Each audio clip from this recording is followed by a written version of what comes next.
Alright guys, it's your boy Ryan Thomas here, and today I'm going to be comparing two of my, again, favourite phones of the past year and a half, 2 years. This is the iPhone 6s Plus, which is soon to be replaced, versus the Samsung Galaxy S7 Edge, which is the current outgoing flagship. These both released for very high prices. The S7 Edge released for £560 and I got mine for £425, and the 6s Plus released for £620 and I got mine at the time for £500, but they now go for £450. So I haven't actually got both of these with me currently. I've got the S7 Edge but not the 6s Plus, but I can judge on when I was using it earlier this year because technically that's still 2016. Okay, so I'm going to start off with the displays. They're both the same size here, although you'll feel like the 6s Plus is physically bigger. Now the S7 Edge has a 5.5 inch 1440p AMOLED display, super crispy, and it's curved as well to get those edge features. I'm not going to be talking about those edge features because they're pretty much useless.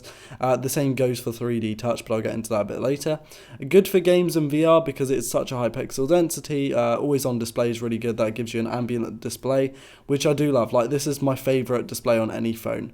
Now with the 6s Plus you're getting the same size, 5.5 inch, but it's 1080p and it's IPS instead of AMOLED. Now IPS is known for being better at creating good colours and reproducing good colours, but lacks AMOLED blacks and also doesn't give you an ambient display option. Now this again is due to the display as well as it's not really offered in iOS. With the cameras you're both getting very similar specs on paper. You're getting 12 megapixel rear cameras for very nice photos, very quick shutters on both of these cameras. You're getting a really quick kind of autofocus and it means you can take the photos fairly quickly without any delay. Both produce really well OIS, that's optically image stabilized 4K video. They both do 720p video at 240 FPS, which is a very high frame rate, which is good because I don't like 120 FPS.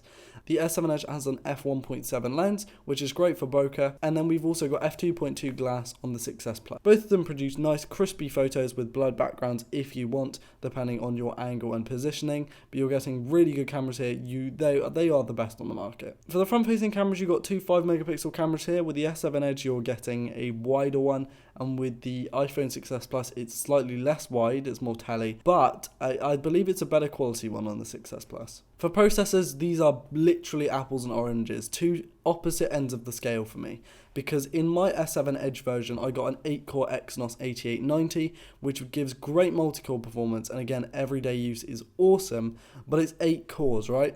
And with the 6s Plus, you're going down to 2 cores, that's 1/4 of the amount of processing cores here. But the performance is basically the same between the two, which is ridiculous.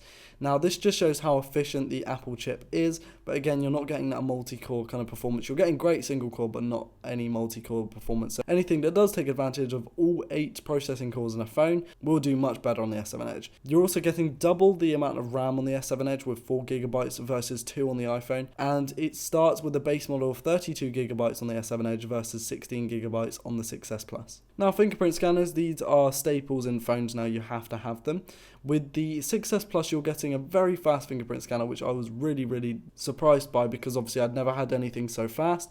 The S7 Edge is equally as fast, if not a little bit quicker, but the application for it is a little bit worse. It feels a little bit smoother on the 6s Plus. For some reason, I don't know, maybe I need to update or something, but it felt a lot smoother on the 6s Plus versus the S7 Edge, but the S7 Edge I believe is probably a little bit quicker. It feels a bit quicker, it's just getting there. With the build, they're a bit different here. We've got the iPhone 6s Plus having a metal back, like a full aluminium design with a glass front, which is awesome. It's more slippery than the S7 Edge in my opinion, but I'm not sure because I've had mixed feelings from different people holding the phones.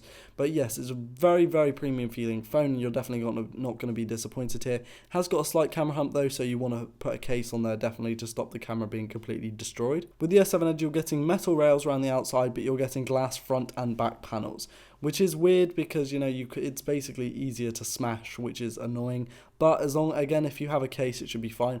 The camera hump is roughly the same height, I believe, but it's slightly bigger in its overall kind of size and footprint, meaning that you're going to want to put a case on this too. Again, these are both really high-end, expensive phones. You want to put cases or at least skins on them. With the S7 Edge, you're getting a micro B port on the bottom, as well as a single SIM version. You can actually get a multi-SIM version, and micro SD card expansion in all models. Whereas the 6s Plus, you're getting the Lightning connector, which is reversible, but you have that SIM card slot, but you don't have any expansion. There aren't any other versions for this. So if you do end up getting that 16GB model, which again is very expensive to get the 64GB model, if you do end up getting the 16GB, you're going to have to rely on online storage and cloud storage, because 16GB is nowhere near enough, with iOS taking a significant chunk of this up.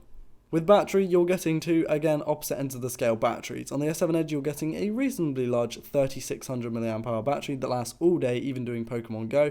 With the iPhone 6s Plus, you're getting 2750, that's 2750 mAh. That is a whole 850 mAh less than the S7 Edge.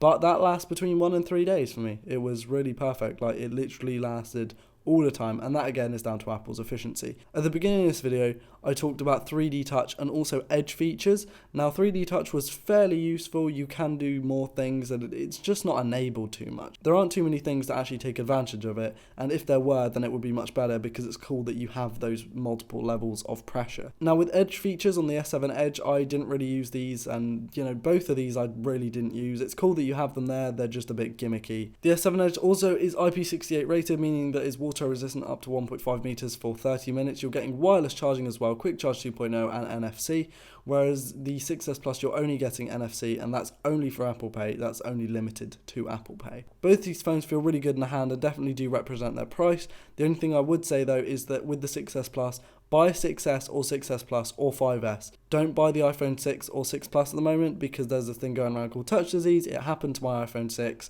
Don't do it. Don't buy 6 or 6 Plus, even if you think it's tempting. Don't do it, because it can be a huge issue, and it's not as simple as replacing the screen. You have to replace the whole logic board. So don't, whatever you do, buy 6 or 6 Plus.